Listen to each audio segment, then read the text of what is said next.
friends, and welcome back to my channel. If you are new here, my name is Tammie Ernest and I am a long arm quilter, and here on my channel I like to share customer finishes as well as my own personal projects.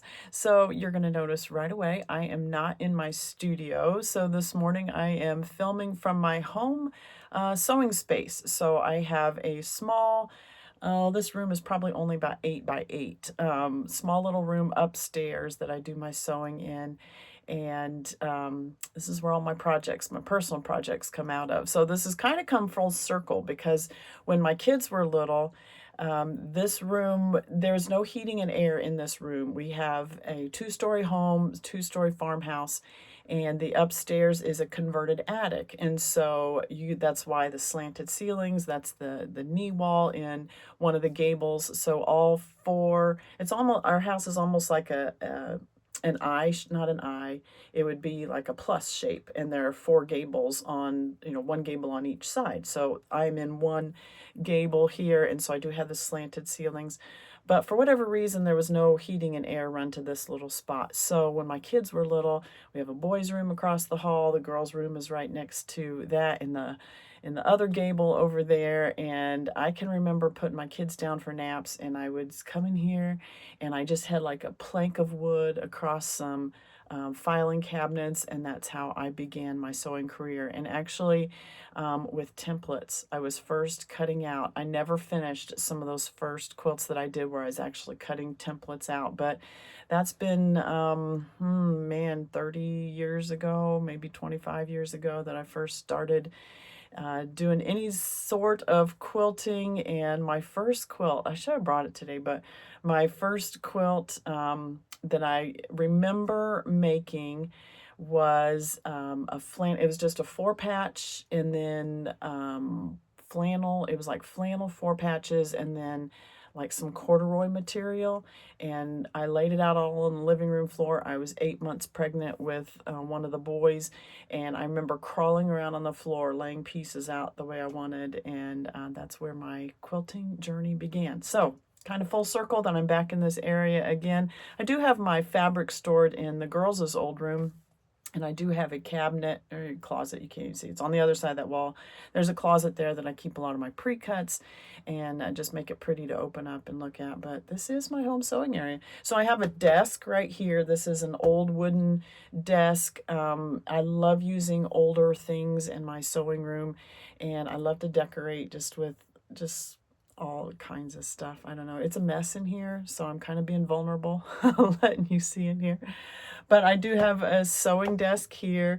This is my machine currently. This is a Burnett. My mom handed this down to me, so that's what I've been sewing on most recently. Over here, I have my little ironing station. I do have an Alicio iron is what I use. No steam in it.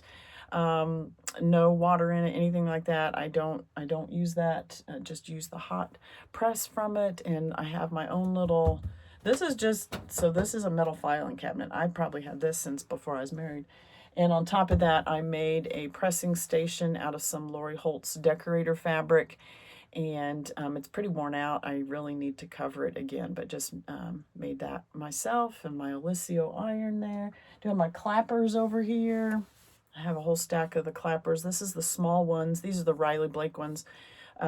This is a small one. I have one of these. I have 3 of the larger ones. I use those constantly. That's when I'm doing my pressing. That is all I use is my Alicio iron and my clappers. But I just thought this morning I would share a little bit with you of what I have been sewing on. We had a stitch and share last night inside my Quilt Circle membership, and I was working on this project that we are doing as a quilt along right now inside Quilt Circle. This is Creative Log Cabin Quilts. This book actually has lots of different projects in it, but we are doing the cover photo. And I've mentioned many times what I love about a quilt along is everybody choosing their own fabrics, and to see the personality come in the fabrics is so fun. I mean, it's fun to do a quilt along when everybody's using, when it's a you know, a boxed kit or that kind of thing, but it's also fun just to do, pull your own fabric. Some people are doing their own stash. Some people have, you know, using curated lines or whatever, but this one is Log Cabins, because obviously the title of the book is Log Cabins, but it has courthouse steps and log cabins in it. And so last night when we were working on that, I finished some log cabin blocks. These are what I would call a modified log cabin, because instead of going around all four sides, you're only going around two. So you start with the square, and then you're adding the darker print on two sides of that, and then the lighter print, and then the darker, and the lighter, and the darker. And I made 4 of these, and then they go in the quilt. I have to remember, they go out. So the corners are actually out like this, if I remember right. So I made 4 of those. And then there's also in this block courthouse steps. And this is what a courthouse steps block looks like. So my fabric line is all Kim Deal. These are reproduction fabrics.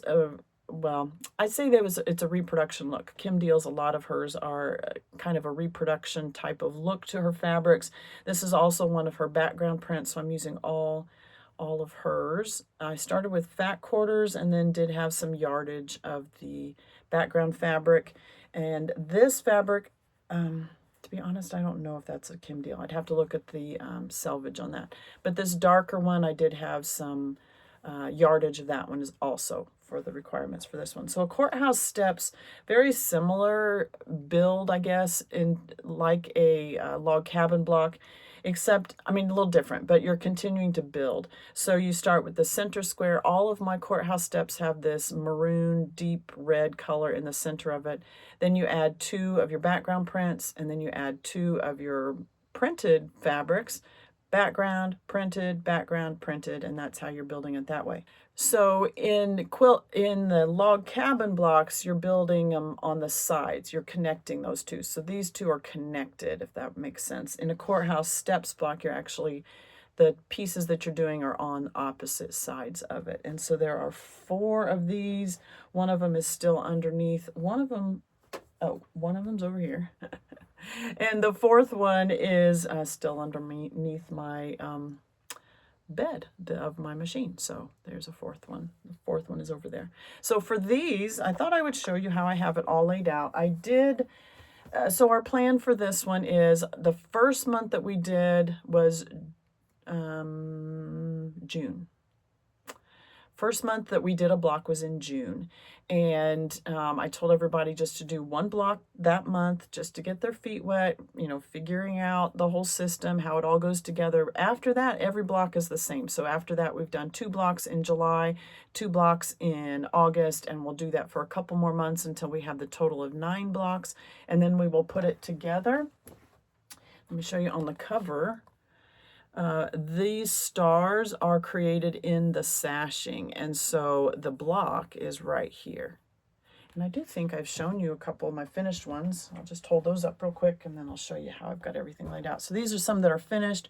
So notice those log cabin blocks on the 4 corners, the courthouse steps on the north, south, east, and west, and then there is a house block in the center. And what I love is some people in this quilt along are switching this. They're switching out to birds or other things that they would prefer. Maybe doing each block different. I am doing the houses in the center. And so each one of my house blocks is a different color. I have not made the house block yet for the blocks that I've been working on today. So I thought I'd show you how I have it all laid out here on my board. The reason I wanted to film at home today is because I did not want to transport this to the quilt house and have just in case I would mess it all up. So I have, when I first cut my very first block, I only cut enough for the first block. Now what I consider as a block is 4 of the log cabin blocks, 4 of the courthouse steps blocks, 1 of the house blocks, and you put all of those pieces together to create 1 larger block. And then we need 9 of those larger blocks. 9? That sounds odd to me now. Sorry for bumping that. Let me show you. 1, 2, 3, 4, 5, 6, 7, 8, 9. Yes, it is a square quilt. So if we wanted to make a rectangular quilt, we would need to make more blocks. But then, so 1, 2, 3, 4, 5, 6, 7, 8, 9. would make the square quilt, which is 72 by 72. And then, like I said, those stars are created in the sashing. So the very first block that I made, 4 courthouse steps, 4 log cabins, I only cut enough fabric for that block, and I thought each month that's what I'll do. I'll just cut the pieces I need. And then I got into it a little bit, and I thought, I don't want to cut this every month. So I went ahead and cut everything I needed for the entire quilt. So it's all laid out here. So I have my background prints labeled here. The reason I have the sticky notes and the alpha bitty clips is because when you're cutting that many, I had to count, and then I have the size of it. So this is in the book. This relates to letter C. I have the size that it is. This is 1.5 by 3.5. And then I had written down, okay, I've got this many pieces so far. I need this many more, because I didn't need the total amount that was in the instructions, because I'd already made 1 block. So I was doing a little subtraction there. Okay, I've already made that one, so I need a few less pieces. But then I would even write on some of these, 2 more, 6 more, whatever, 28 more as I was cutting, because I didn't quite cut enough strips. So I do, when I'm laying out something like this to do my my piecing, I have the background prints. I did label a lot of those with the alpha clippies, and I will link those down below if you're interested in those. This is all the background prints. So all the ones with the yellow tags, I wrote down the size of them because some of them are very similar in size. And so I wanted to make sure I was getting things in the right stacks and the right letter attached to them. And that way, because an alpha clippy is not going to be large enough to put everything in that stack in. So I've clipped it to the front, but then also given the size to it so that if any of these pieces get misplaced or get knocked around the board, I can quickly put them back with the clippy that they go with. So all my background prints are there. These darker prints I have labeled, some with the alpha clippies, but some with these other cute little, I had to find where I got these.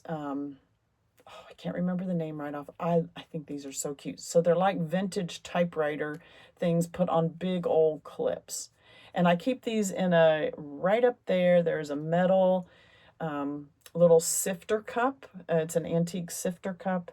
And I keep these inside there and pull those out when I needed it. The reason I needed it was because some of these are labeled with the same letter as the background. So notice this, like I have C's in this darker print, and I also have C's in the background print. So that's why I jumped over and used these as well. If you have 2 different colors of alpha bitties, that would work well, or whatever your tags that you're using. I do have, these are the alpha clippies. They actually have the clips, but I also have, in one of my drawers right here, I have the alpha bitties. These are also in the blue. These are just the alpha bitties. Now these are just the little card part. Now you could put these on your own clips if you wanted. Sometimes I just use the old laundry clips, the clothesline clips, and clip them to something. I could have used these if I wanted to. I have some pink ones too. I thought they were right here. They are right here. I just can't find them right now. Yeah. Anyway, I have some pink ones. Oh, that's going to drive me nuts. I had them right here. Oh, no, I have some other blue ones. I have these as well. So these are the dark, these came in a sampler box. These are the dark background with the white printing, where these are a little bit different. So I have a couple different sets of those that I can use. I know I have pink ones around here too, but I don't see them right off the bat. So my desk has all the drawers in it. It's like one of the older, it's a nice heavy wooden desk. I mean, like a little school desk, 3 drawers down one side, and then your stationery drawer right underneath that. Anyway, so that is why I am using these clips as well. And all of those are on the darker prints. Now then right here, this is what is for the courthouse steps. There are 3 different sizes of those. I cut my fat quarters all up so that all I have to do is go through here and pick out colors. And there's 3 different sizes. Those go on the different sides of the courthouse steps blocks. And that's what you can see here. So I start with the red center, and I do have those on my board also. And then these two are the same size, then the next step is the same size, and this outer step is the same size. So that's why I have 3 steps. And these I'm just doing as random. When I was quilting, I would press these back, and then when I'm ready to, after pressing the 2 background prints, and I'm ready for the next one, I would just pick colors that I thought went well together. So each one is a little different. That one's a little lighter than that one. Some browns in there too. Reds. I did go ahead. I've got to use up these smaller prints. I didn't always like the red right next to the red center, but I have to use up these smaller prints because they're not going to fit anywhere else in the block. The smaller red cutting, so they're going to fit. They have to fit somewhere in the block. So that's how I lay out all of my things. Now I don't know. I have this, all done by size. As long as this doesn't get knocked around, I'm okay. I did think about putting everything for one block into a baggie. I don't know I thought about it, but I think at this point I'm just going to leave it like this and just be very careful not to transport it, not to bump it. And the more blocks you do, you kind of get used to what's there anyway. So I'm pretty sure I've got everything cut to the amounts that I need, and I can just continue working on those blocks. But here is that book again. A lot of people in Quilt Circle have already finished. Like, they got started and they didn't want to stop, so they went ahead and finished the whole quilt. So others of us are just kind of chugging along behind. So that's what I've been working on this week. I did share in my newsletter that I was out of town for several days the end of last week because one of my youngest sisters just graduated from Army boot camp, and so I went to enjoy her graduation. So hopefully I'll have a little bit more time this coming weekend to get some more quilting done. I always love being up here in my little hideaway up here at the top of the stairs and enjoy quilting here. So I hope you're making lots of time to quilt too. So let's move on down to my studio and show you some customer quilts.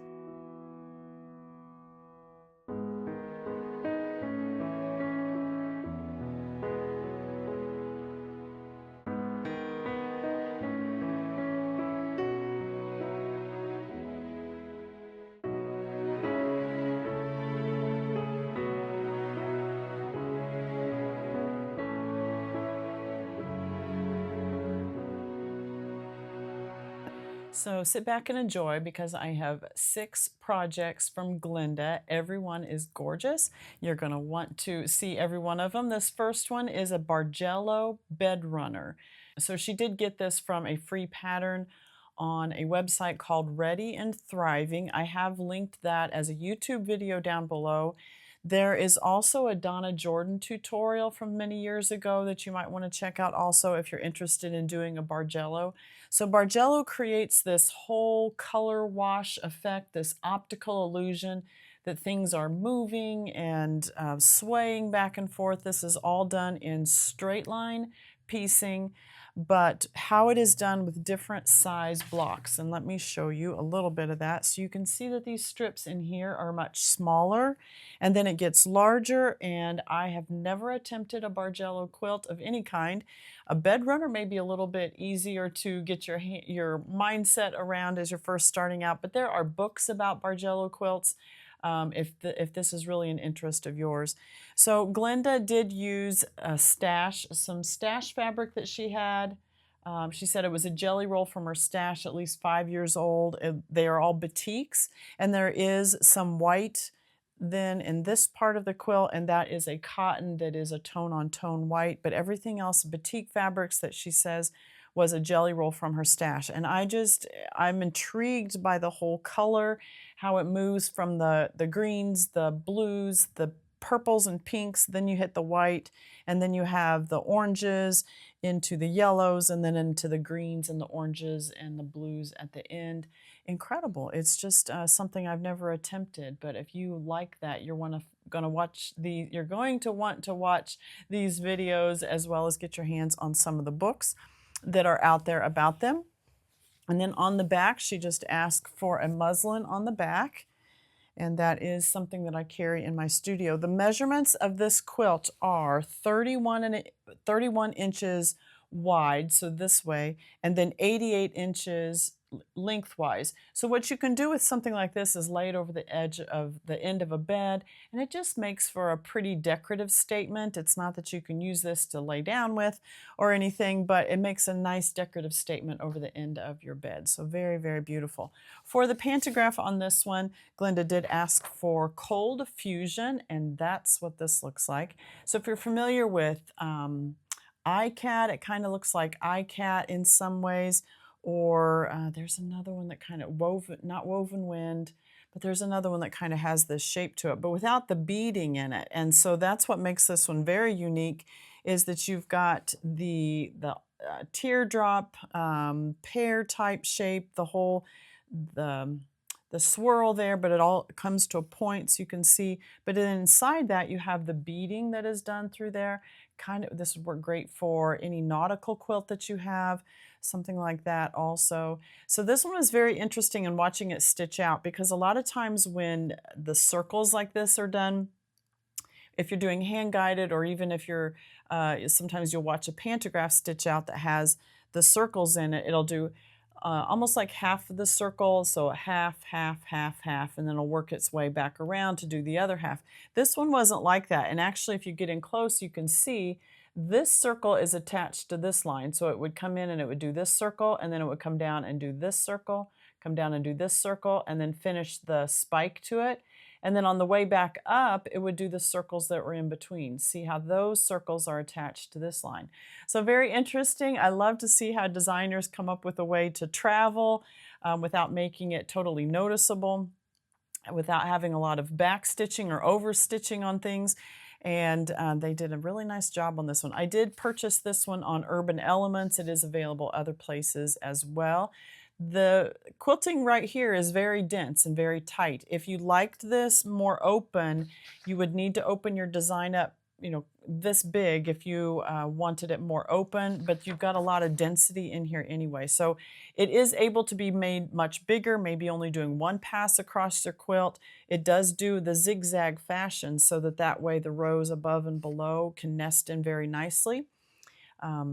But you could make this much larger. Now for the quilting on this one, Glenda did ask for a 4 to a 5 density scale. So on my intake forms, I do have to tell me your preferred density. 1 being very loose, open quilting, 5 being very dense, tight quilting. And she did circle a 4 to 5, which is understandable. This is going to be laid over a bed. It's not going to be something that's going to be snuggled with. So I did do fairly tight, about like you're seeing on that printout, is about pretty much about the size that you see on here. So we did Omni natural white thread. The colors on the front, I'm showing you the back because I think you can really see that design. And we did do it the lengthwise. So this only took a couple of passes on the long arm because we have this going 88 inches all the way along the length of the bars. If you did it the other way, it would be very pretty as well, but you're going to have to move it a lot more often. So let me show you here towards the center. And there you can see that pantograph. We did, like I mentioned, use Omni natural white thread. You do have this whole white section of the Bargello bed runner, but also these prints are pretty bright. They're bright oranges and blues and purples and all of that. So to keep that brightness, that excitement, that energy in this quilt, did stick with the white colored thread.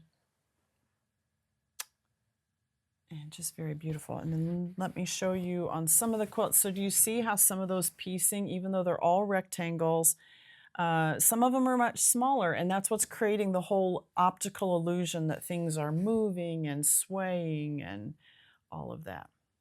So just beautiful, Glenda. You did such a nice job. This is going to look beautiful in your home.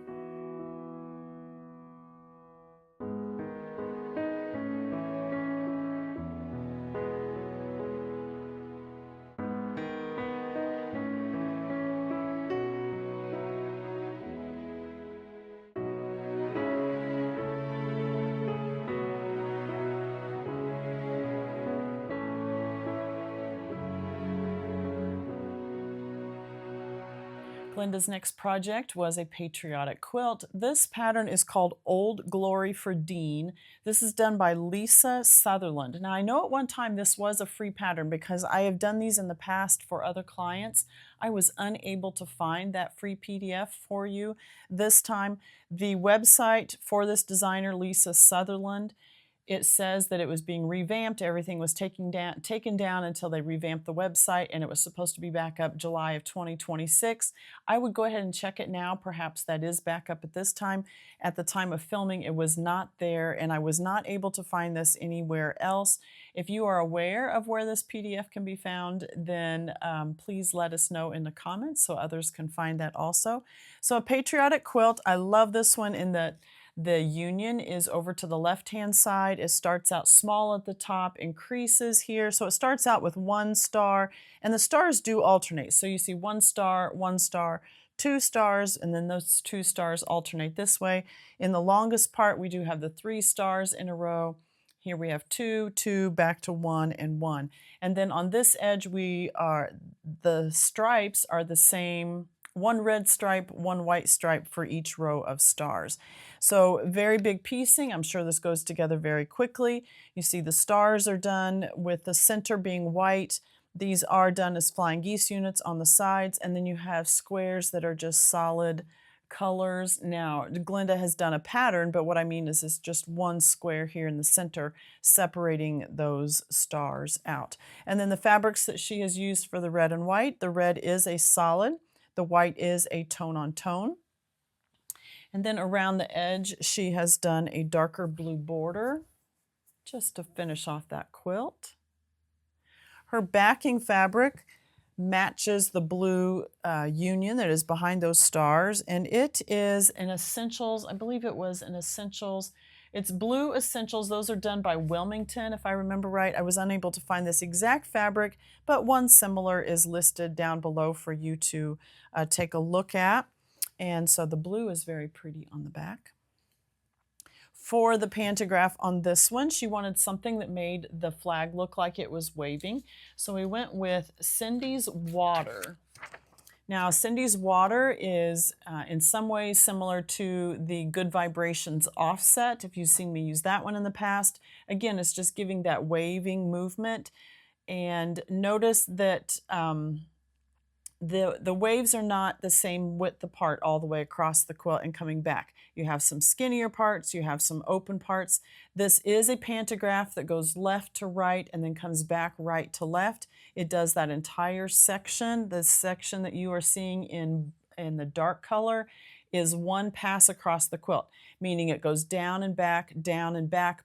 It goes 1, down, back, down, back. So down and back twice before it actually hits a stop button. Now, obviously, you could set a harder stop if you needed to stop somewhere in the middle of that. But otherwise, usually what I do is I rotate my quilt and I repeat those 4 lines as often as I can until I'm going to get to my bars, and then I move it.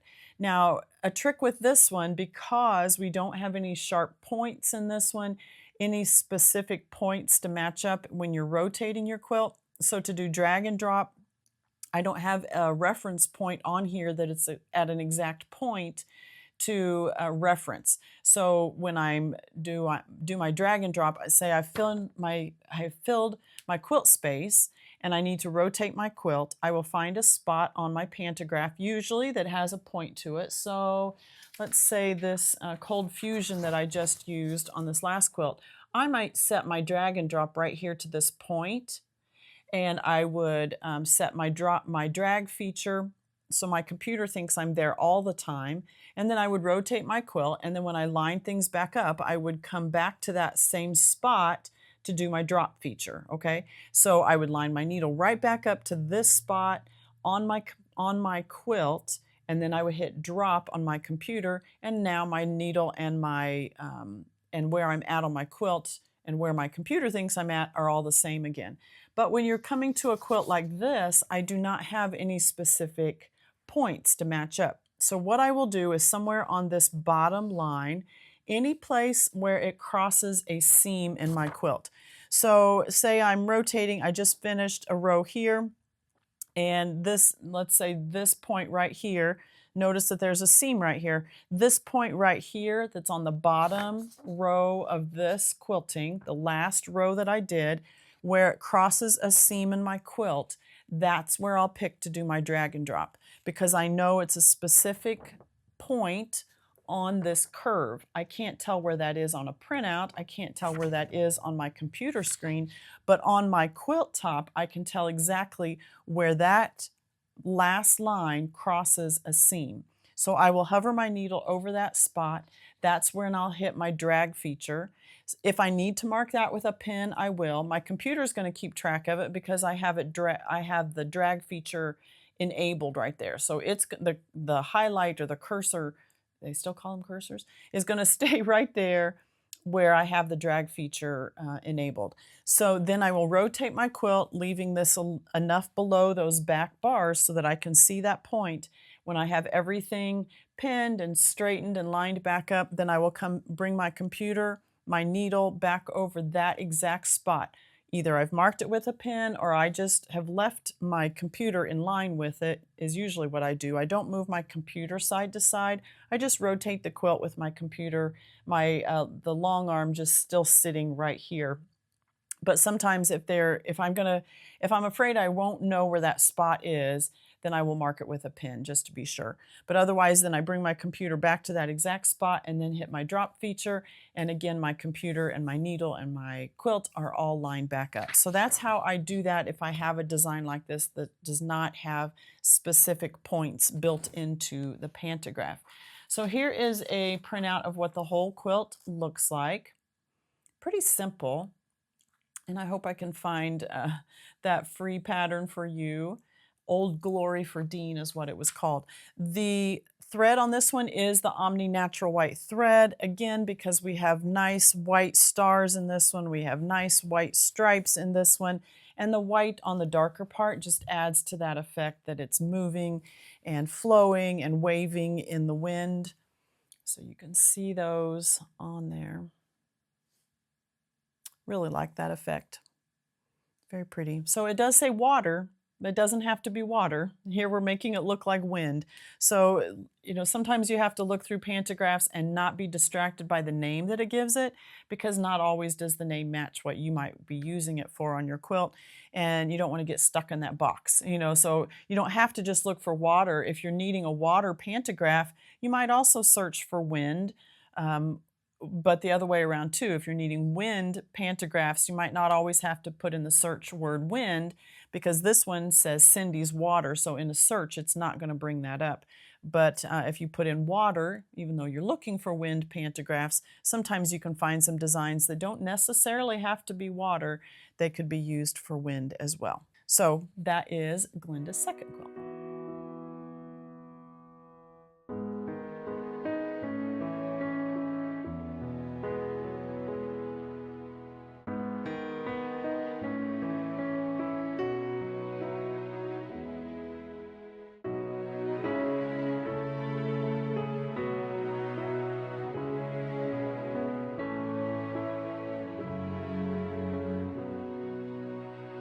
Now the next two quilts I'm going to show you are the exact same pattern, but Glenda has done them in two different colorways. This pattern is called Seaside. This is done by Camille Roskelley, Thimble Blossoms, and there you can see the pattern. This first one I'm going to show you is very similar to the way the cover shows.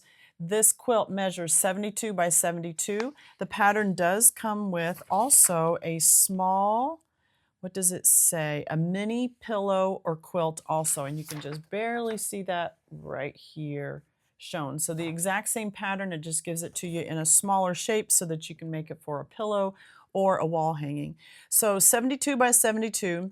The fabric requirements on this are 6 fat quarters. You need 2 dark and 4 medium. So the dark on this one is the center star.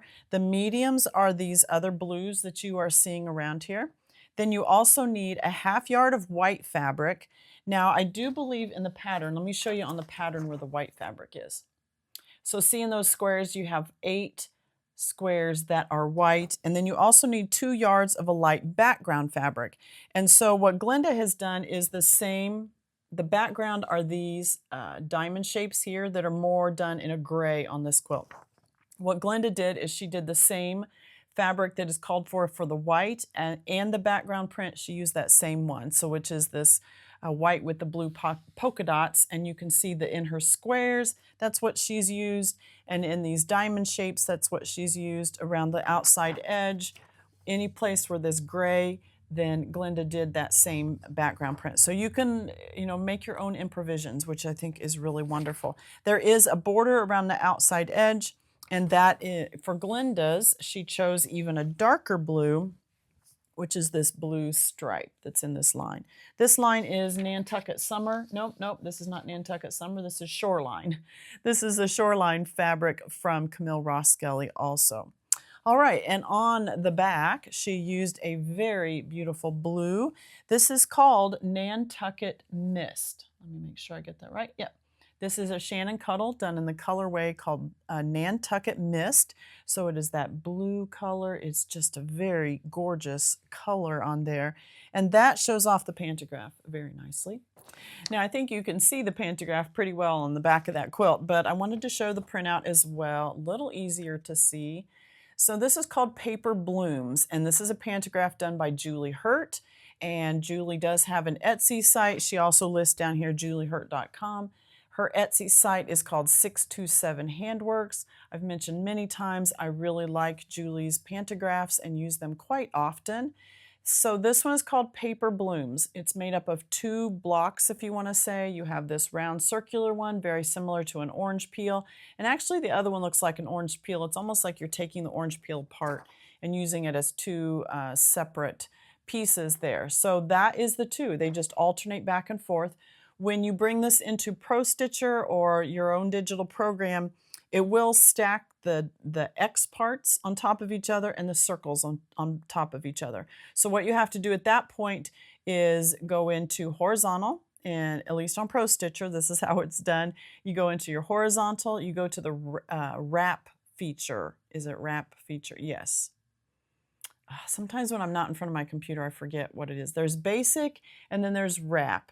And I think it's the wrap. It's whatever the more intense one is. When you go to that, you can hit the half button to offset your rows by half. It'll automatically stack them so that they're alternated, more like a checkerboard fashion. Now this pantograph has a very strong horizontal line, even though it's really not, I mean, you can see it, okay? The design itself, I don't think you notice that horizontal line until you start stitching it out. And if you have other horizontal lines in your quilt that are off a little bit, this is going to accent that. So just be careful in choosing pantographs that you choose one that this would not be a great one to use on an antique quilt top where the seams may not be exactly straight, because this is going to emphasize that it's not straight. Something's going to feel askew when you put this one on top of a quilt that is not really straight. Glenda's work is very precise, so I didn't have a problem putting this one on there, but just be cautious of that when you're picking pantographs. This one has a very strong horizontal line that may cause some issues if you're dealing with other straight lines in your quilt top. So, Paper Blooms. We did use Omni Natural White thread on this one, and let me show it to you on the back first. On that Minky. So pretty. Just adds tons of texture. I think it's really pretty. So the size of this one is about 3 inches tall.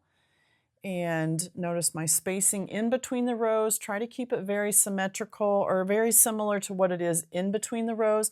So the spacing between this X and this O, I want very similar to between the X and O's that are in the horizontal line. And that's what gives it a very cohesive look. All right, on the front, there's what it looks like on the front. This is Omni Natural White thread.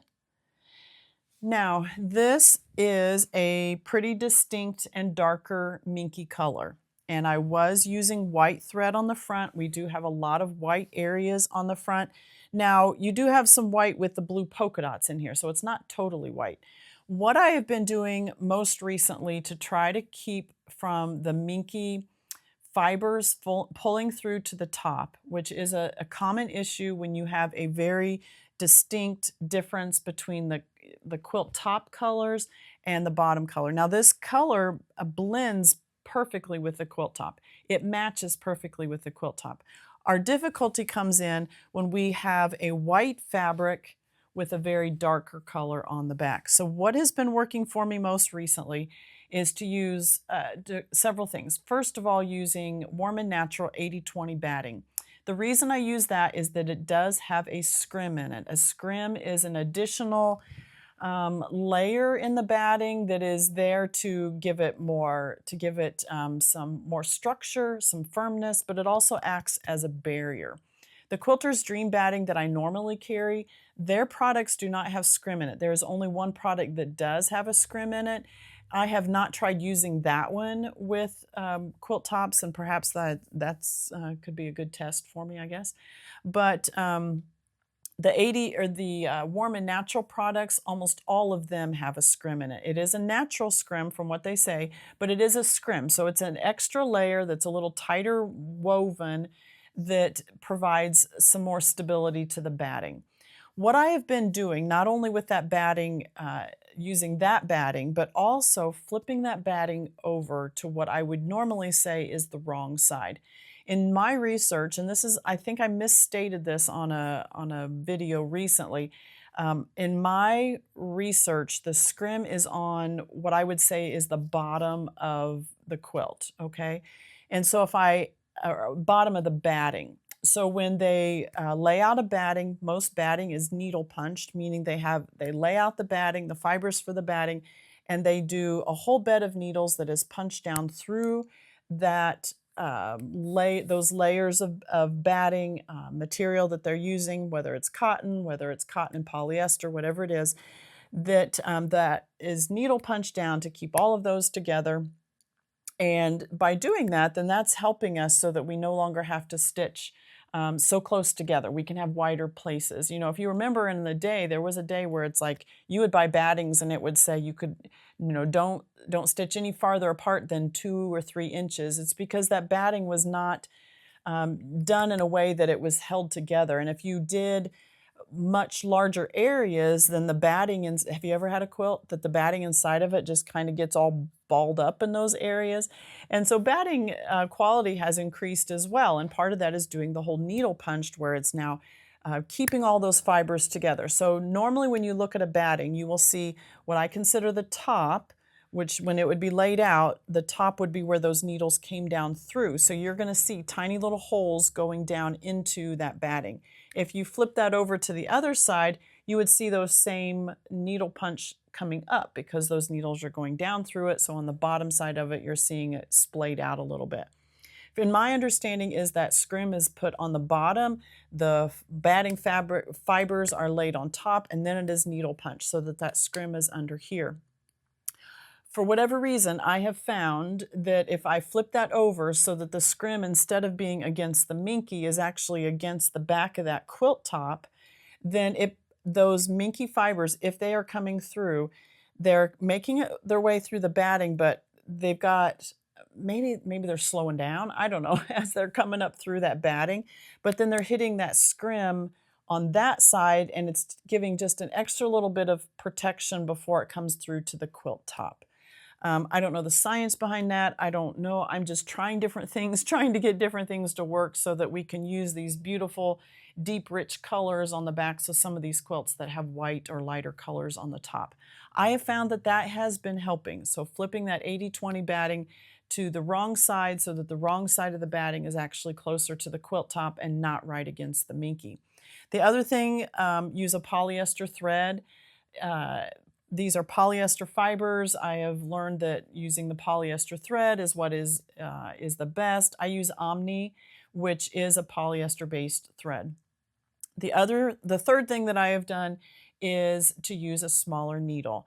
Even with my Omni thread, I switched to a 14 needle. That is not the normal. Usually with Omni thread, I'm using an 18-inch needle, you know, the size 18 needle. That's what's recommended when using Omni thread for cotton fabrics. So instead, I've been switching to a 14 needle, that thinner, smaller needle. I've not had any trouble with my thread breaking, so that part is good, but it's making a little bit smaller of a hole, so maybe those Minky fabrics can't can't pop through that hole as easily. And so that's what I have done on both this quilt and the next one. Both of them have white colors on the top. Both of them have a little darker in the back. And I think it worked well. You know, if you really got in here and studied, you might be able to see some blues in there. The other thing that helped is this white fabric does have some blue polka dots, so it's not totally white. And I do kind of feel like that maybe there's a bit of a shadow of the dark blue, but perhaps that's just the blue color coming through and not really, you know, the fibers coming through. It's just the color coming through from the white. I don't know. But this has been the closest I have found without doing double layer batting. Doing double layer of batting definitely keeps the Minky fibers from coming through, but it also makes for a pretty hefty quilt, especially if you got Minky on the back, which is what you know, that's the whole reason you're using 2 layers is to prevent the Minky fibers. So with Minky and the 2 layers of batting, it does keep those Minky fibers from coming through, but it does make a pretty heavy quilt. So this is the closest that I have found. And I'm really pleased with the way these turns out. So you might try that. Flip your batting over, make sure you're using a batting with scrim and switching to a smaller needle size to see if you can reduce the size of those holes at all. So let me pull this in. So very pretty. Very pretty. All right, I have the same pattern, just in a different colorway next.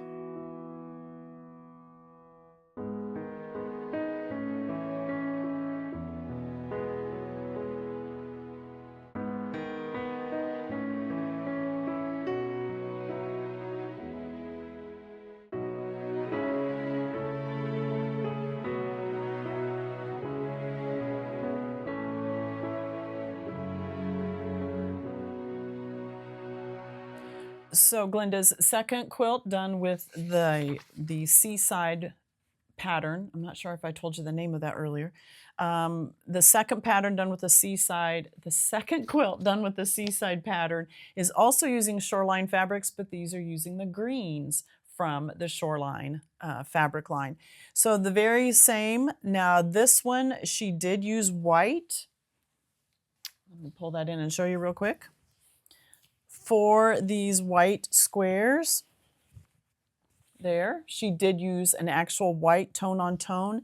And for then the other background fabric, she has used some green stripe.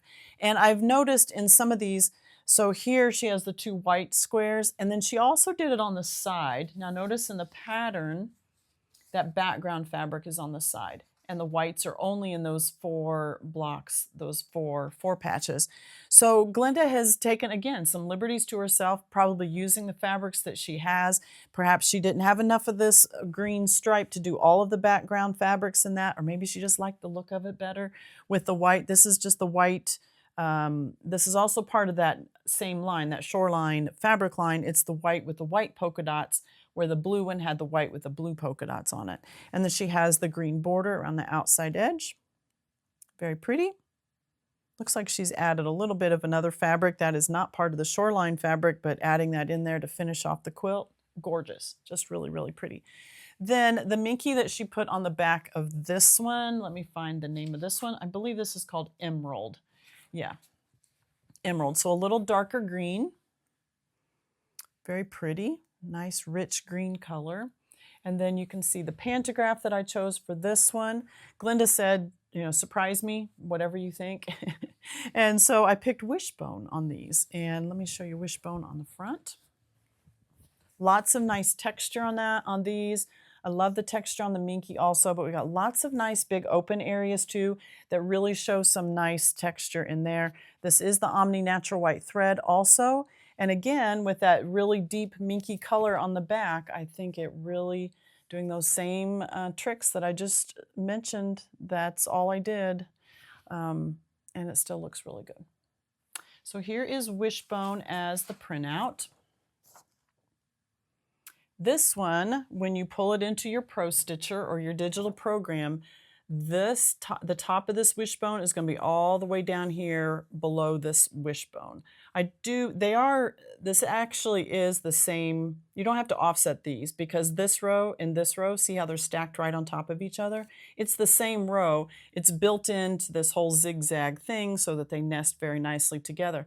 So, but when you pull this in, the top of this one is going to be all the way down here below the bottom of this line because this is one line, this is one line. All right. So when I repeat this design, I then shrink that up, and it takes quite a while. Shrink it all the way up. And I do my shrinking. I don't tell it a certain, you can go in and say, I want a ½ inch between each row, and you can do it that way. I just shrink up the rows. I'm a very visual person. I like to just see it. It's not always the same for every quilt. I kind of judge it by the way it looks. And then I say, oh, that's what I like right there. Or no, increase it just a little bit or decrease it just a little bit, that spacing between the rows. But I bring that all the way up so that this big loop is coming into the negative space that is left by the row above it. Shrink it all the way up. And that's how you get that nice big, nice dense texture like this. Now with a quilt doing this much density on a quilt, it does shrink in the sides. So if you look on the edges, my goal is not to cross over any of these other lines, but sometimes it can get a little close. They can be, kind of shrinking towards each other because this row stitches out and then you rotate your quilt and you can't quite get that one pulled all the way out because it's shrunk the fabric in, but then the next pantograph is stitching and it may come a little closer to one side or the other. I don't think anybody's going to study your quilt and say, oh, you're off by 1/4 inch right here. I just don't think so. If you really stretch things out as well as you can, keep them nice and straight. If you have a plumb line or something on the side where you're trying to get your quilt out to, and then it'll kind of shrink it all in together. It's not going to be noticeable, but I just want you to know that that may happen. It may shrink in your sides, and you may have a little bit where these little the loops are getting a little closer to some edges, and in the center it's all fine. It's usually just the edges that it can be a little closer to one side than the other. But that's Wishbone. This is done by Longarm League. You can find that on her website, and then that's what it looks like on the quilt. Obviously this pantograph can be much larger also. If you like it much larger, you can separate it so that you don't have that deep nesting in there. You can separate it more. You don't have to nest it at all if you don't want to. So lots of options with that. Just beautiful, Glenda. Love the quilts.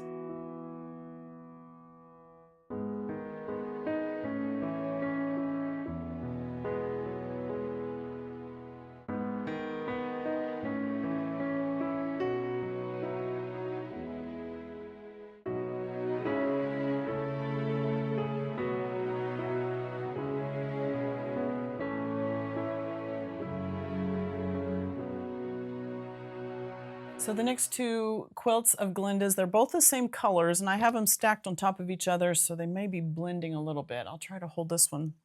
They're pretty much the same colors, the yellows, the goldens, and the yellows, and the blacks. The second one has a little more gray in it than this one. Most of the grays are in the fabrics on this one. She said these fabrics came from her mother's stash. Her mother is now living with her. She is too old to, or just not able to do quilting anymore. So Glenda is trying to finish up some of the patterns and fabrics and projects that her mother had. And she tells me all the time, her mom is really happy when she is working on her quilts. So this is a scrap pattern. Glenda says most of the fabric was bought at Marden's Salvage. That is linked down below if you want to take a look at that. This quilt measures 48 by 62, so a lap size quilt. I'll kind of show you the design of it here. We have long strips here, and then they're all different sizes. She had to have followed a pattern of some sort to get this whole Irish chain effect here, because that is created by longer strips, shorter, and then just a square here, and then you go longer. So it's repeating the pattern, but they are definitely specific sizes to be getting that whole Irish chain effect. Love the black. It really sets a definition, a nice contrasting color. But then all the other fabrics, just anything that's golden, some grays, but other line drawings or flowers, all different kinds of different prints in here. Some whites even, you know. It's good to have those whites in there too. So all different kinds.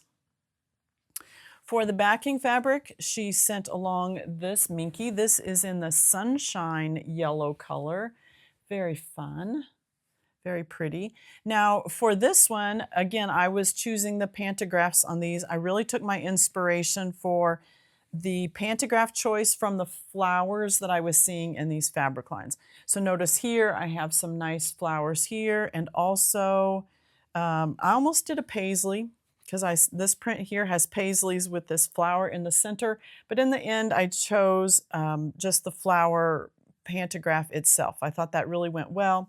This one felt very, while we've got some dark colors in there, some blacks, it just felt energetic. It felt springy and bright, and so I did just flowers. The flower pantograph on this is called Patchwork, Patchwork Flower. And this is done by My Creative Stitches. This was part of a mystery bundle that I purchased over the winter time. I have been super happy. This one actually, Patchwork Flower, comes in 2 different versions. The top version that you're seeing has the button in the center of the flower, and the bottom version has those, not necessarily a button, it has the lines that just kind of connect there. Both are really cute. I chose the bottom one. I chose the bottom one here. I felt that that matched the design pretty well. So here it is on the Minky. So this one, again, you're not having to offset rows because the flower then has this scroll work underneath it. And then the next row, the flower has the scroll work on the top with the flower underneath it. There is a little bit of nesting. They're not completely of a straight line. And I did have that consideration when I was picking this pantograph, because we do have nice straight lines on the front, and the piecing I wasn't concerned about. But if this was really straight, then I wanted to make sure that it was going to work well with the top, you know, that the piecing was fairly straight. And it seemed to be, but I also didn't want to do something that would really contrast with it if my stitching wasn't straight or if the quilt got off or anything like that. While this one does have some straight lines, it does have some nesting, so I felt like it was a good choice. I liked the shape of this flower. It matched a lot of the flowers on the front. But again, this does not need to be offset because this is the pantograph. So the flower, scroll, and then in the next one, the scroll and the flower. So that is repeated. Notice the scroll, the scroll, the scroll work. It's all stacked on top of each other, but that's the way it's built in. So you don't have to offset the rows, even though they look like they're offset. They're not. It's built into the pantograph itself. On this quilt, I did use Omni Natural White thread. And I chose the white thread, again, because I felt like this was energetic. It felt springy to me. The flowers on it. So I chose the white thread. And you can see, I guess you can see, it's so bright and so busy that the thread color and the pantograph on the front really blend in. But you can see that texture on the back.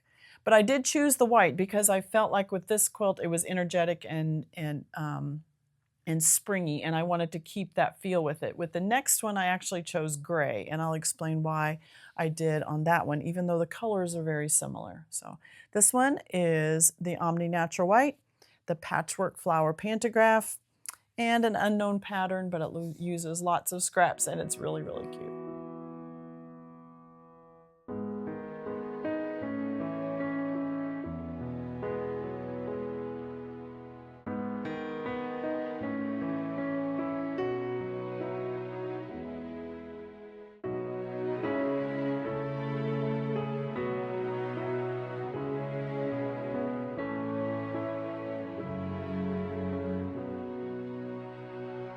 And last but not least, this quilt is called Midsummer Stars. This is a quilt pattern done by Missouri Star Quilt Company, and here is a copy of the pattern front.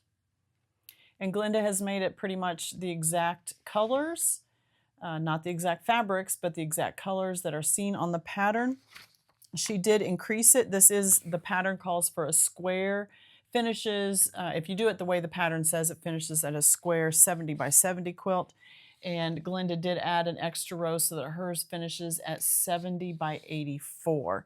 The fabric on this one uses 10-inch squares. So a layer cake or a 10-inch stacker is what you would need. And then you have background fabric.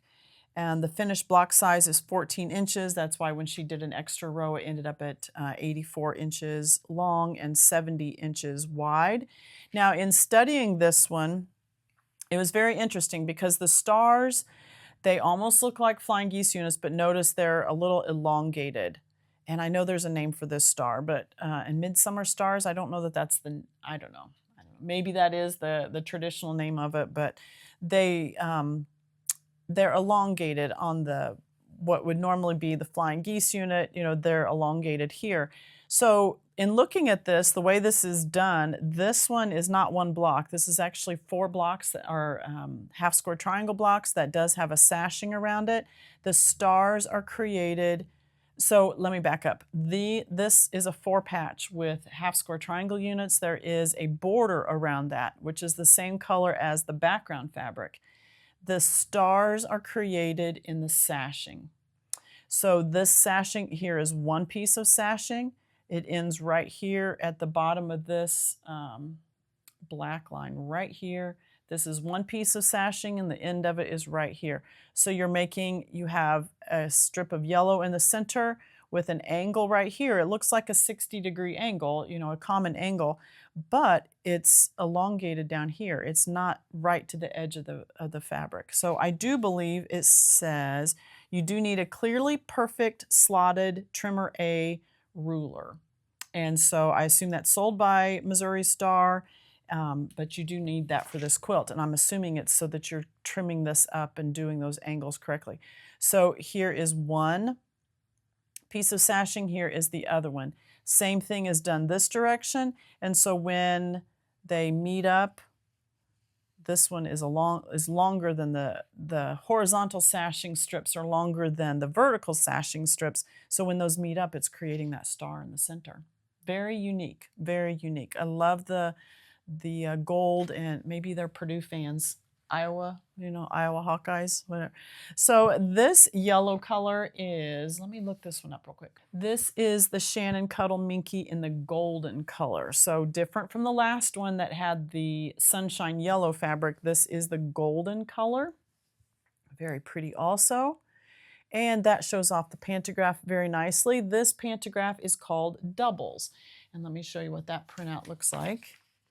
I decided to do something that had diagonal in it, but diagonal plaid would have worked, you know, but I wanted something diagonal. But then I chose this one. I just thought this was a fun pantograph. Has that diagonal feature in it, very similar. The lines in the diagonal are similar to the lines in the stars. In the stars and in these triangle or in these diamond shapes, we have very sharp, distinct points to it. And I decided to soften it just a little bit by using something that had a little more rounded shape. Again, this is called Doubles. So we have that whole, the diagonal, but we have some extra interest just added in there. I think this was just a lot of nice texture on a quilt that had a lot of solid colors, a lot of negative space. Really the only color in this are the different gray prints that are used for the triangle, the diamond shaped blocks. Those are all different fabrics. And the blacks look like all grunge. The golden here looks like a grunge, a mottled type of a color there. And so just adding in some interest, a little bit of